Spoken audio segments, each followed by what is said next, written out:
Hey guys, I've got Brandon Perkins, second place in the Rayovac FLW Series Championship on the Ohio River. Brandon, you're the closest thing we've got to a local here. You are used to fishing the Tennessee River, and you went to the Tennessee River to catch some big smallmouth on a crankbait. Can you kind of elaborate on what your pattern was this week? Yeah, I figured smallmouth were going to play a big role. I knew that it was going to take 4-pound quality caliber fish, I guess, to do well in this tournament, and I knew they were going to be smallmouth.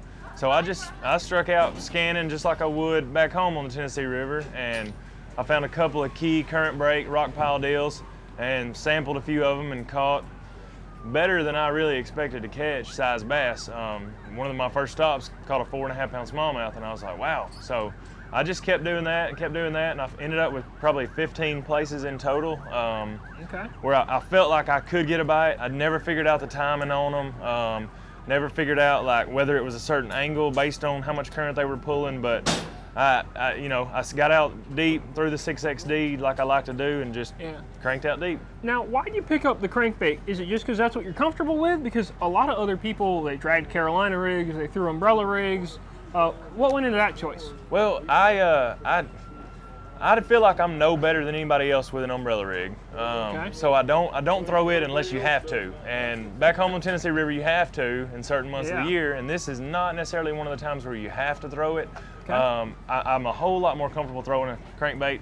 And all during practice, when I would slow down, throw a football jig or a Carolina rig, I couldn't keep the drum off the hook. The big drum are loaded in the same places because it's a current break and they're in the same places these smallmouth are in a lot of times.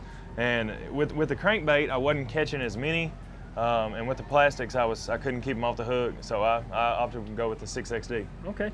Last question. Next August, Wheeler for the Forest Wood Cup. I'm sure you fished there before. Yeah. Are you fired up? Do you already have it figured out how you're going to win it, or are you just looking forward to it? I'm definitely looking forward to it. I'm excited about it. Wheeler's a tough fishery. It's not going to be a big weight tournament. August is going to be a tough time, but I'm excited about it. It's still the Tennessee River. There's still going to be fish out, and I'm going to put in my time, and we'll see how it goes. All right. Well, Brandon, you have finished here, second place. Did awesome on a place you semi-familiar, but really kind of a different deal. You top 10 at Grand Lake sight fishing. I think you said it was the first time you've ever sight fished in your life. I love the idea of you getting to a place that you know a little something about, that you're a little comfortable at, and I can't wait to see how the Forest Wood Cup goes. Man, congratulations. Hey, thanks, buddy.